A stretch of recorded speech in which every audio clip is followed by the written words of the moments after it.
Hello friends, welcome to another Resolved tutorial video. In this video, I will show you how to create your vCard QR code for free using a web browser. Within this website, you can completely create your vCard QR code for free and add your logo to the center of your QR code. You can add information such as name, phone, email, company, address, and website into your vCard QR code. The QR code you create can be read on both Android and Apple devices. Let's quickly look at the process of creating this free vCard QR code. Go to the Google search engine and type vCard QR code generator to find results.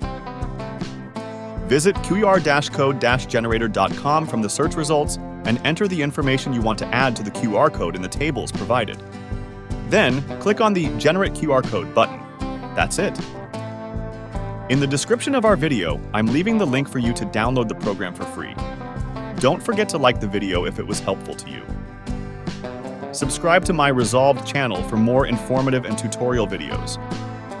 Thank you very much for watching.